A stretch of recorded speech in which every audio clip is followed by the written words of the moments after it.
How do you get this funded? Because we have ideas all the time. We want to produce things. They be like, yo, forget it. I ain't going to do it because I ain't got the money. So how was that? We had to fundraise. I think fundraising is very important when you're doing any type of event. If you can do like I Fund Women account or GoFundMe, that's perfect. But if you have a specific time frame, it to me it makes more sense to do fundraisers. Having very creative fundraising ideas, it really helps to fund the project. If you could get sponsorship like in lieu of cash, that's even great because it cuts down on the cost. For instance, the city of Compton sponsoring our first event. Yeah. That saved us thousands of dollars on a venue. And so that means the rest of the money that was raised went into production, paying for the host, paying for materials. So yeah, fundraising is very, very important.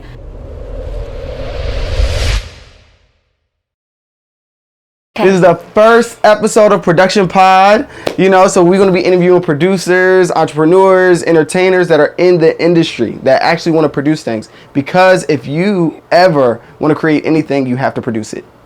So I'm here with the legendary, the one and only Veronica Clanton-Higgins in the building. So what's up? Hey, Mark. I'm so excited to be here with you. I'm just excited for everything that you do. So yeah. Thank you. I appreciate that. Like that's a blessing. That's a real blessing. Yeah. So I want everybody to know like who you are. What is it that you do? Right. Okay. Look, like I don't know about production, right? So I'm like, which camera? No, my name is Veronica Clanton-Higgins. I am a mental health therapist, a social emotional wellness expert, mental health consultant. I am the founder of TedX Compton Boulevard, the founder of Compton Wellness Collective, the CEO of VCH Prosperities and VCH Prosperity Consulting, and I'm also the host of the Intentional Healing Podcast. Come on now, you just like break it down, let the world know, like bop, bop, bop, bop, bop, bop, bop. Yes, man, you do. So what I'm excited for today is like actually talking about you creating, like you being the license holder of Compton Boulevard TEDx. Like, what sparked the idea of you like wanting to do a TEDx in Compton? I love TED Talks, right? And I remember I was on social media, I think it was Facebook, and someone I knew was at TEDx Crenshaw. So I saw a few people that I knew. They were at the TEDx Crenshaw. I was like, oh, we can host TED events, right? I didn't know about the X. I just knew about the TED. And so I said, let me check this out, because I was so tired of people thinking everyone from Compton that we're a monolith, like we're all gangster rappers or basketball players. Nothing wrong with those things, right? But there's more to the community of Compton outside of music and sports. And I was like, well, what if I got the license to share those stories of the scholars, the inventors, the advocates, the activists. And so I did the research, and when I found that I could get a license to host a TEDx event in the community of Compton, I was like, this is exciting. People need to know who Compton and what Compton is. And so I went forth with it. Well, like, how was the first time that you were like, I guess, introduced to like a TED Talk? Like what was it that you like, the first time you saw one? Or well, I am another hat I wear. I'm also a professor, adjunct professor, and a professional trainer. So I do professional development for organizations. So I use TED Talks in my trainings that I do for individuals. Okay. So that's how I became familiar with TED. I cannot recall the first time I saw a TED video, but I know that TED was pretty much a part of the work that I do when I'm educating people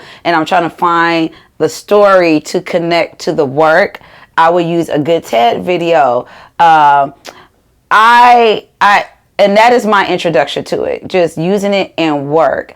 Like I do this training called the sexual assault of males, right? Because people often overlook that men could be assaulted as well in prison, as youth. And so I remember it was this very powerful TED talk that I found where a gentleman shared his story, but it's the way he shared the story, right? And it just made a profound impact. And I'm like, this is so beautiful. So when I thought about doing TED, I wanted the stories that were shared to have an impact like that gentleman's story had. So, yeah. So how is, like, I guess the storytelling aspect connected? Like, you know, when we talk about, like, you being from Compton, right? Some of the looks you make, you be like, you from Compton, girl? So how was it growing up? So, you know, and then I think about that storytelling in TEDx, like how did that, like, connect? Well, I believe as a therapist, we always encourage people to share their story, share their narrative, right? And fun fact, okay, I grew up on the east side of Compton. I went to Kelly Elementary, and I never forget, I was in 5th grade. Because I love to write. I actually love to write, right?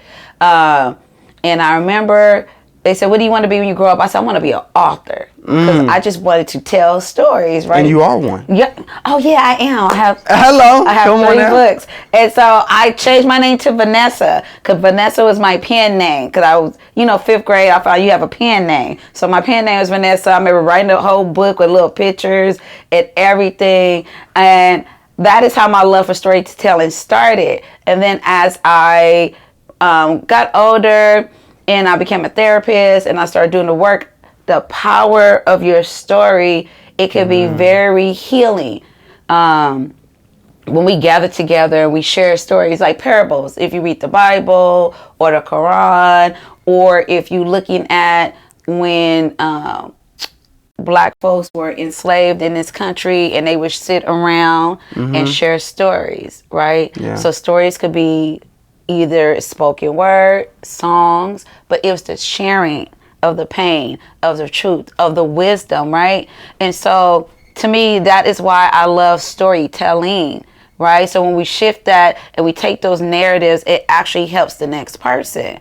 And so that is what I thought about when I was doing the TED. I was like, what powerful stories or truths can we share? What wisdom can we share with the world? So that way when they think about Compton, they're thinking about the person who worked at Google, right? They're thinking about the council person. They're thinking about the historian who decided to, hey, let's have some altars in my yard. Or they're thinking about the cultural community connections. In addition to Kendrick, in addition to Ava DuVernay. So what are the stories that can enhance what Compton is? That's powerful. That's powerful. And I heard earlier you said you went to a TED Talk or TEDx, and you noticed that it was different. Like, can you explain that? So when I was on Facebook and I saw that they were doing a TEDx, right? I said, let me figure out what this is about, right? I didn't go to that event, but what happened was I started to just do research, and I realized the difference between a TEDx and a TED event. Okay. So my first TEDx event I ever went to was TEDx Crenshaw, because I joined their team so that I can learn how to host a TED event. Okay. Proximity. I get it. Yes. Being in the environment. So I love Zanetta. Actually, TED connected me with Zanetta. Oh, okay. So I had seen her event on Facebook, but TED, when I applied for the license, TED connected me to Zanetta because she was one, I think, in this general area, South LA, that was close enough to had a TED license, TEDx license. So when I learned the difference between a TEDx and a TED, so TEDs are global, right? They're larger conferences. It costs thousands of dollars to attend a TED conference because it's multi-day, right?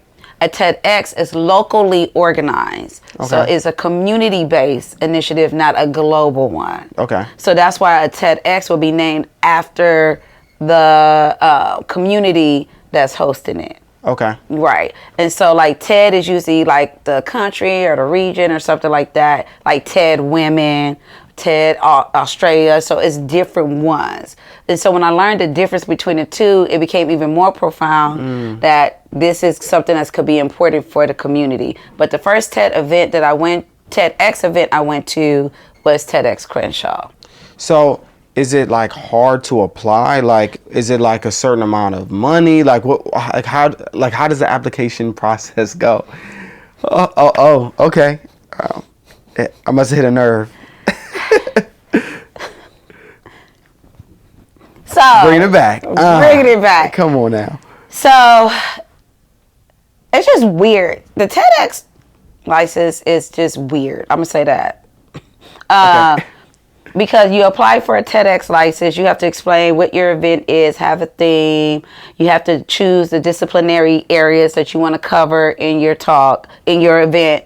Then you have to tell them what your favorite TED videos are. Like, when I first applied for TEDx Compton Boulevard, I had a very detailed application, right? They sent it back and told me I was too specific. So I'm like, okay. So I was like, okay. So I did it again, sent it back. They denied me again, so I was too broad. Okay. Right? And then the second time, they also told me that, because I kept using TEDx Compton Boulevard, but they kept telling me I could not use. It was weird, because I saved all the emails. So then that's when they connected me with Zanetta. So me and Zanetta looked at my application. She said, Veronica, I don't see anything wrong with your application. Okay. She said, you provide the right information. She said, just probably mix it up, add a little bit of art, to balance it out, right? So I said, okay. So they had an issue with the name that I selected, right? Which was TEDx Compton Boulevard. Yes. So at first I was like, well, are they doing it because it's TEDx Compton Boulevard, right? So I sent the same application back, just changed a couple of words and changed the name. Because you have to select the name when you apply for a license. Okay. All right. So I selected TEDx Hub City. Oh, okay. But you can't do that. You can't use nicknames. You can't use nicknames. But they approved it. Okay. They approved. Yes, they did. They approved it, but they said, "Oh, your application's been approved." I was pissed because I'm like, it's the same application. They said your application has been approved. You just need to change the name. You can't use TED Hub City. I said, okay, I'm gonna use TEDx Compton Boulevard. Yeah. So went right back to it. I went right back to it, but they couldn't deny it because my application was already approved. Okay. All right. That's good to know. Third time's the charm. I said they're playing games. Even when I did the license for this one, for our 2023 event. Okay.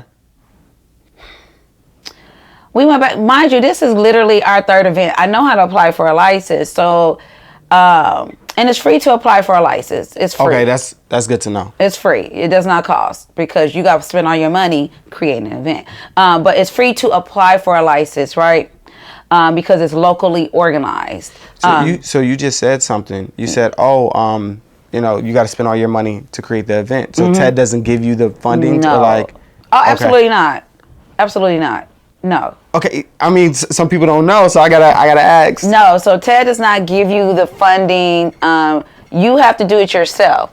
You have to fund TED, and you have to be careful even with the word fundraise, because there are certain things you could promote on your TED page. Like if you go to TEDx Compton Boulevard page, you'll never see like the paint parties we were doing or any of the fundraising events, because we're not allowed to have that on the page. Okay. But you'll just see like. In the stories, we can share it in the stories, but we can't. If you notice, we don't do it on the main page. So you have to fundraise or get sponsorships, and even with sponsorships, you can't cross brand, right? It's just very specific rules because they're protecting their brand, which makes sense, right? So any money made from, you cannot make a profit off of a TED event. Every dollar raised has to go into the event. You're not allowed to keep the money. Okay. So if there is an overage, you have to apply it to your next event. You cannot just use it. Or you could use, let's say, for instance, we had an overage from our event in June. Then that money can be used to send me to TED Women. Okay. So you can use that to send the license holder to a TED event. Oh, that's cool. Mm-hmm. But you cannot use it to pocket. So every dollar, that's why you have to have a budget. Because every dollar raised, all the ticket sales, all of that goes back into production. So, from my understanding, your very first TEDx event was during the pandemic. It happened right. It happened right at the start of the pandemic. It was scheduled to happen at the height. Because remember when we first started, Mark is on the team. I'm on the team. We started planning in 2019. And we were like a week or two. Yeah, it was like a week and a half away from the actual event. So we had our event scheduled for March 28, 2020, right? Mm-hmm. We have been planning it for like 9 months. First event, we were doing it at the Little Theater at Compton College. We were excited. We went to the theater, had everything set up, bought all of the things. We mapped out everything, right? 12 days before our event, Compton College sends an email out and said due to the COVID-19, they were shutting down the campus, which meant that we could not do our event on campus. So we had to pivot. So, okay, so talk to me about the pivoting. What did that look like? What did that look like? Because I'm imagining the audience is not there. Nope. So now we walking around with masks. Like, what do we do? Like, we have to pivot twice. Okay, so when we pivoted in 2020, because we have to pivot in 2023 too. That's a fact. That's a fact. I love y'all because you cannot do anything without a great team. So when Compton College sent the email and told me we would not be able to hold our event, all right? Did you say, oh, that's it? Like, oh, we're not doing it? No. Okay. Obstacles are just something to jump over, right? Okay, like I like that. Okay. Right? I was like, I worked too hard to get this license. We're going to figure this out. And so I never forget where I used to work at. We used to do our monthly meetings there, right? And I remember I was praying. I said, we did not come this far to fail, right? So what can we do? And I never forget, I walked into that room. I said, we're going to have it here, right? I said, we're going to have it here. We're going to have it safely here. And I remember I called Carmen, Joseph, and you. Yes. And I said, I need y'all to come over here. I got an idea, right? Mark is cool. Mark was like, just let me know. Like, I'm going to roll with it. So Carmen and Joseph, the Tanners, came. I told Carmen, I said, the dream team. I said, Carmen, I want all of this covered. And Carmen, I love they never questioned it because they know that I thought about it before I asked them to do it. So they came in. I remember we played with it, came in, turned the lights off. You tested it out with the camera. We had the spotlight. We tested it out, right? Yeah. And I was like, we're going to have it here. And so what I had to do was just, cause we had bags for the guests, we had water bottles, snacks, lanyards, all of the things. And so what I had to do was pivot in a way that we could still have the event on the day. But mind you, Zoom and stuff, I was using Zoom as I'll start the microphone. I was using Zoom as a life coach, but I never used Zoom for anything outside of meeting with clients. I've been using Zoom since 2016. Oh, wow. Yes, because I would meet with my coaching clients via Zoom. So we had no way of knowing how to stream the event. So we had to do it, and it was wild. So Mark was on sound. We had another person on video. And I had Joseph and myself. We were recording with our phones. And then we uploaded the videos. Okay, so remember we didn't have an audience. Luckily, the tickets were free because the city of Compton sponsored the event. Okay. So we had so many people sign up. It was the first TEDx event in Compton, so we had so many people sign up. So we had to create a Facebook event page, right? And with the Facebook event page, and it was hard to go live because the service in that place was crappy, right? So we had to record it and then uploaded in sections, right? So when Drake, Andre Spicer, Hub City Dre, he was the host for the first event. Mm-hmm. So when he came on, he would introduce people. We would show him introducing the person, then the person talking, and then pause, and then I would run and upload it, right, and give the little introduction. And I just had to do that whole day, right? Mm-hmm. And some of the videos were taking a long time to upload, right, because of Wi-Fi.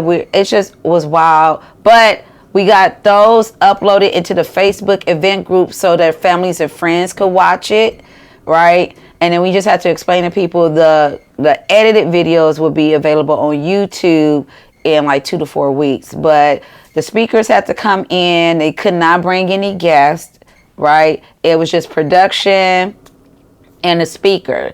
But I did give all the speakers like gift bags, because we had all these gift bags to take back to the people who were going to come and support them. So we had all the gift bags ready. We all had our masks on. We were all social distance. And then we had Shamika in the front doing post interviews on Facebook IG Live. So we figured it out. When everything was over, I felt like I crashed because my adrenaline was so high, trying to make sure everything was going. And everybody was safe. Oh my goodness! I had to rest for 2 days after that because I was like, okay, we did it, but I'm exhausted because it was just like high alert because we didn't know what COVID was. We had this big event planned. I have to make sure everybody said. I'm glad the speakers still showed up because I was scared the speakers weren't going to show up because, you know, it's COVID-19. Yeah. But they still showed up. So we were able to get it done. That's what I'm talking about. That power to pivot. Power to pivot. Man. So breakout session. All right, real quick. Right. You have to choose either music or film. You only can choose one. Music. Okay. So if you had the opportunity to produce your own show, right? You only get to choose 3 artists who are dead or alive, who's going to perform, who would perform, and where would they perform? Okay, so if I had to pick 3 artists, definitely Beyonce. Okay. B is performing? B is performing. Is she opening or closing the show? Oh, she is the headliner. Oh, she's the headliner. It's Bag over Mike? Over Prince? You over here like... Okay, so Mike, when I was younger, I loved Michael Jackson, right? But now when I'm thinking about music that I feel resonates with me, I feel like as a woman in this stage of my life, it would be Beyonce. Okay. It would be Beyonce, right? She would be the headliner, right? Okay. And then Ari Lennox would be the opener. Ari Lennox? Mm-hmm. Okay. All right, these 2 people that are alive. Right. All right. I want to focus on people alive. I had enough death in my life. Okay. And then I would literally close with Jasmine Sullivan. Wow. Come on. That's a dope. That's real dope. Oh, I just love that. The vibe. And the location was where again? What the location would be? Where would we be? SoFi. It could be anywhere. It could be on a beach. Oh yeah, it definitely wouldn't be in no stadium. It would be like I'm thinking we would be in a beautiful park, a sanctuary looking space, lots of green. Okay. Water flowing, like I can't envision exact location, but I know it would be nothing but grass, right? It wouldn't be like a traditional stage. It'd just be like a little stage. Everybody would have their blankets. We'd be vibing out. It sounds like a park situation. But next like to a lake. Park, lake type. You know, like, you ever been to El Dorado Park? No. It's a place called El Dorado Park in Long Beach. But it has this big lake. There's ducks walking around. So it would be like a garden type of vibe. Right? All right. I like that. All right. Right. Yeah. All right. Let me find out you a hippie. Let me find out. I would be one if I wasn't so urban. Okay, I'm urban hippie. Hippie. I don't like wearing shoes. I just like to flow. I love the beauty of nature. So, but I don't like bugs.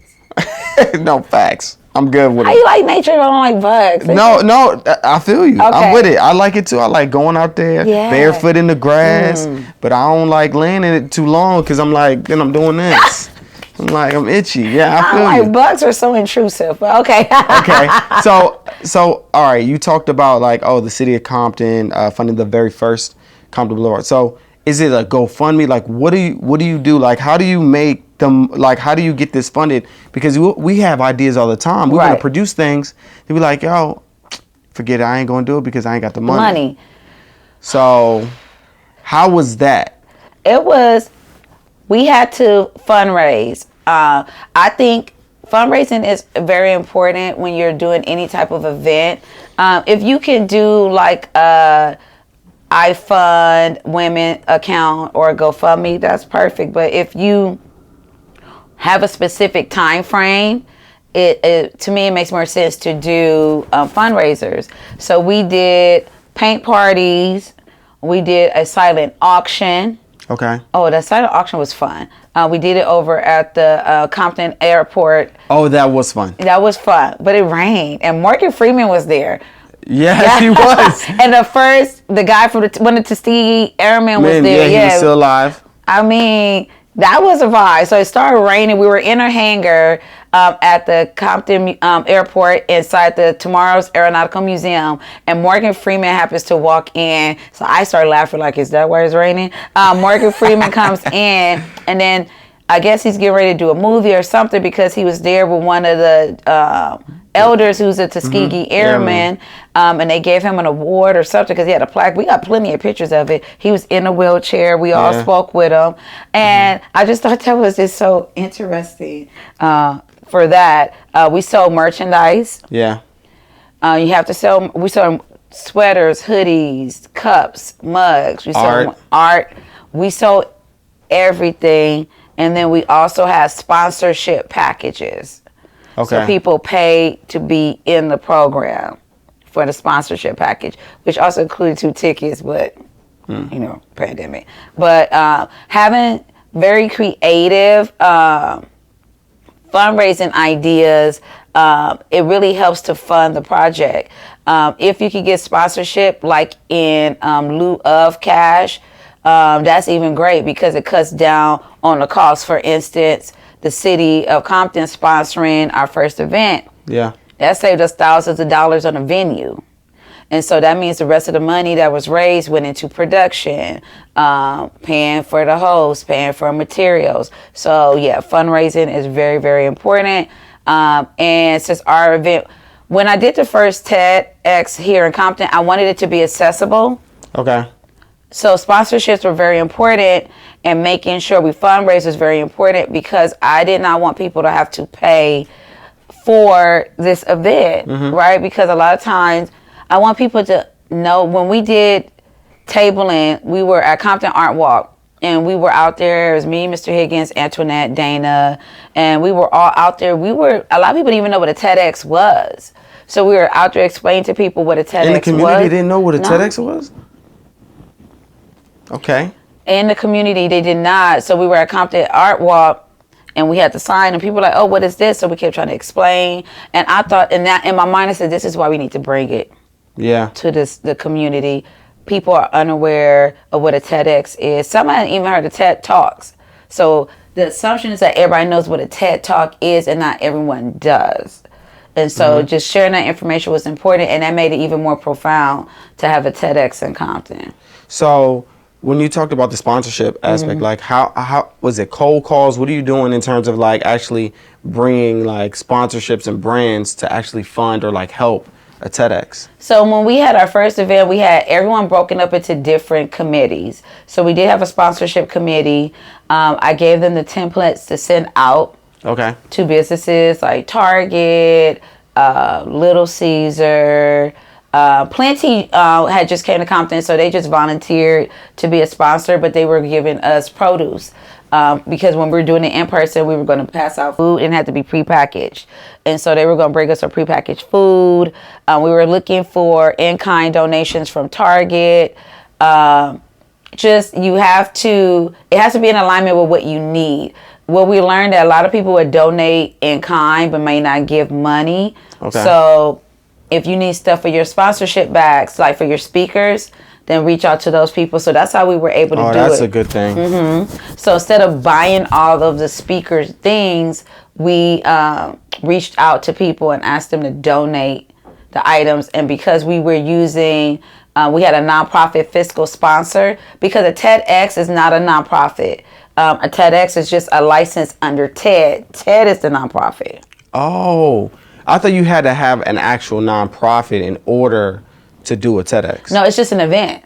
It's an event license. Okay. And so a lot of people think TedX is a nonprofit. Is not. It is actually just an event. So you need a nonprofit fiscal sponsor. So that way when people are donating, it could get written off under your fiscal sponsor.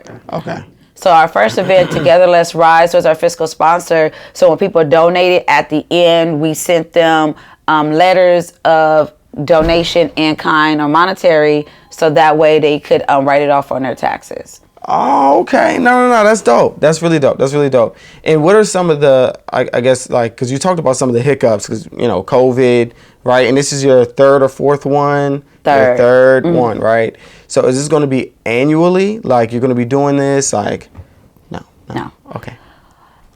We took a chance and did 2 in 2020, because we did TEDx Compton Boulevard, and then we did TEDx Compton Boulevard Women, right? And then because of other circumstances in my life, we didn't do another one until this year, 2023. Okay. And I just don't want to do it annually. Like, I'm going to apply for a license in 2024, but the event will not be till 2025. So I will apply for the license next year, and then when they ask for the date, because you have a year from the license to do your event. Okay. So I'm going to apply for the license next year, but not do the event to 2025. Okay, 2025. Yeah. And what is something that we may be looking for in that? Is it, I don't know. You're not giving out the secrets yet? I don't know. It's nothing to give out, because I don't know. Because I have to find the disciplinary areas that we want to cover, and then I have to come up with the question for each area.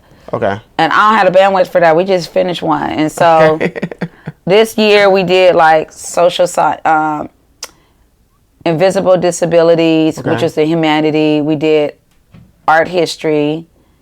And then I forgot the third one. It was one. My brain. Wait. Art history, because of Brill. And then we had... it don't matter. We ain't gotta get into that. I forgot. Okay. But you have to pick the 3. So that's why when someone does a TED and they tell you the areas, their talk has to fall under the theme in one of those areas, right?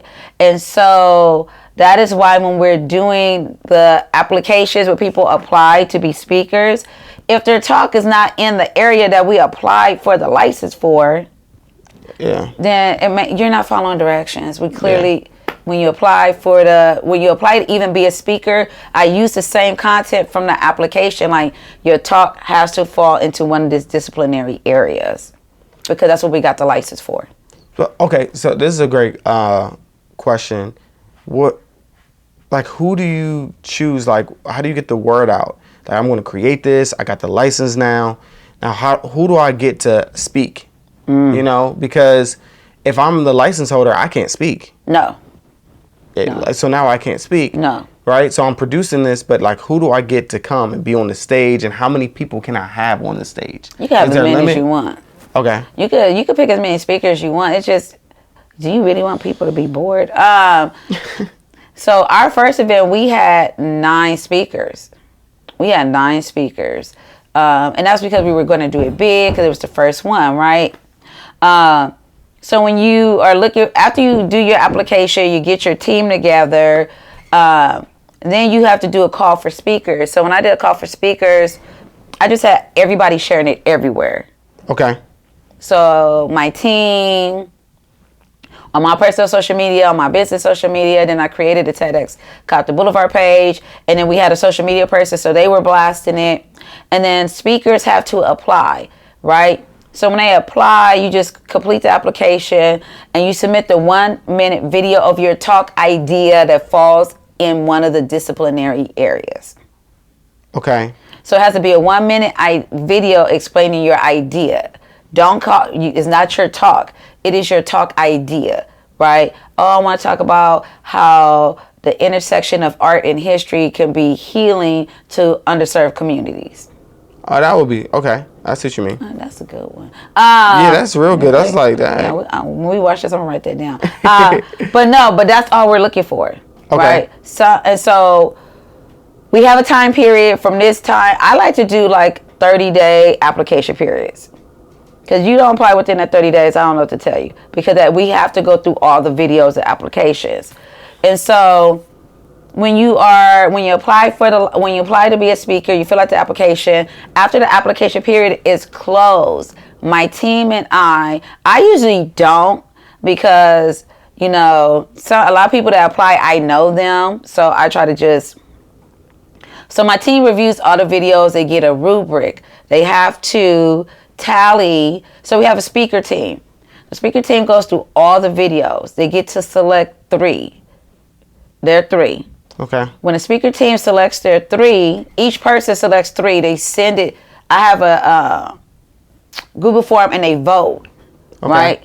And then based on those votes, like who got the most, that's how I pull out the top 8 or 10, whatever, and call them in for in-person auditions. Okay. So, and with the in-person audition, is it the same for their idea, or they're actually talking? It's the same for the idea. So now we're trying to see, tell us more about your idea, and we're getting a feel for their stage presence.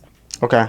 And so, because a lot of times people may have great stage presence but a horrible idea, or they might have great stage presence, horrible idea but great stage presence. So we just want to see how they look on the carpet. Okay. And can they follow directions? Because if they're not easy to work with, or they can't answer the questions, so I give the team a set of questions that they ask the speaker when the speaker comes in.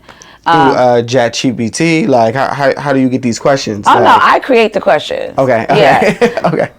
ChatGPT wasn't around. I gotta ask. I know, because luckily me being a therapist, being an educator, I know how to come up with the questions. Okay. So I come up with a set of questions, very simple, like, why do you choose this talk idea? Why do you feel like this is a idea that needs to be shared globally? Like, remember, your idea is not just for Compton, it's for the world, right? What is your connection to Compton? So stuff like that, right? Okay. After that, the team, everybody gets one. They put their notes on it, they give it to me, and then they do the final vote. Okay. Every talk, I select 1 or 2 people that I just know are going to be there. So I select 1 or 2, and then the rest of the spots are community spots. Okay. Like for the first one, I selected JB. She did not have to audition. I knew she was going to be a phenomenal, so I invited her to speak. Okay. And she accepted the invitation. Okay. So how many invitations can you send out, I guess? However many? Okay, so you've been bringing up team. So how does that work? Like, how does the team? How do I get a team together for someone to believe in what we're doing, this TEDx, and do they get compensated? Like, how does it work? Team members are volunteers. We're all volunteers. We do not get paid. Only time people get paid if only professional services get paid. Team members do not get paid. So if there's a company, that company is paid. So the first TED, I just went on my Facebook page, was like, got this license for TED. I'm going to need help. Okay. I'm going to need help. And all my people start inboxing me, texting me, V, this is great. I want to be a part. I want to be a part. I want to be a part. That's why the first TED event was filled with all of them, or filled with people that I know. And then some people like Marquell Byrd, I met because we were going to use the place she used to work at as a place to do the in-person auditions. And she was like, can I be a part of this? I was like, yeah, girl. And so so stuff like that are also ways that people join. We do get people who join who are not a fit. And usually I just say a little prayer and they remove themselves. God does the work. Hello. Come on now. Tabernacle. But Church. I have been very, very blessed with an amazing team. Like our first team, I believe we had like 23 people. We had social media, volunteer, vendor entertainment. We had sponsorship. We just had a large team. A large team. And the only reason I know it's like 23 because I will have to make sure when I send an email that I got everybody. So I had to count because I don't know how to do lists. So not a lot of people are blessed with such a large and dedicated team. I feel like I'm really blessed with a large and dedicated team who have done all the events. Some people they say, hey, I can't do this event, and that's fine. And then some people like, hey, can I have... I feel like I've been very blessed with a very amazing team with a very amazing skill set. So yeah. Awesome. Okay. So if let's say if somebody wants to jump in and actually want to create something like this, what is some of the advice that you would give them? First, I would say think about who can help you. I think that is first. Okay. Before you even apply for the license, think about TED is a production. It's literally it is a conference. It's like a half-day conference because people are listening to people speak. I want you to envision what you want people to get from it. If it's just about you being a person who do the TEDx, ego is not the thing you want to lead your event. You have to think about what is the impact I want to make, right? How can we help people? How would this push the community further? That's how I thought about it. Then after that, think about, well, who do I need and what do I need? So I knew for a fact I was going to need somebody for vendors, volunteer entertainment, event management, branding, sponsorship. I already knew the groups before people even signed up. And then when you get people signed up, you have to play people to their strengths, right? If you play people to their strengths, it doesn't feel overwhelming for them. So for social media, for the first event, I had a person on Facebook, one person on Instagram, and one on Twitter. Okay. So it didn't seem overwhelming for them, and we all had a group together in Slack. I had everybody based on the team in different Slack channels. And then it made it so easy. They would just repurpose contents and just reformat it for that platform. Well, you know what? I'm glad that you brought up Slack, right? And earlier you said that you created a Google form, right? What are some of the systems? Some of the systems, Slack. I love Slack. The reason I love Slack is because we do have a Facebook group for our team members. Okay. Everybody's not on Facebook. No. I have a few team members who do not do social media. So Slack was an effective way to communicate outside of emailing, because not everybody checked their email. But with Slack, you could share files, share images, put the calendar invite in there, share media posts and links. I loved it. And it's accessible. I use Slack. Yeah. And email. That was it for me. I know a lot of people like to use the walkie-talkie app. I did not like the walkie-talkie app. I just went and got walkie-talkies. Oh, yeah.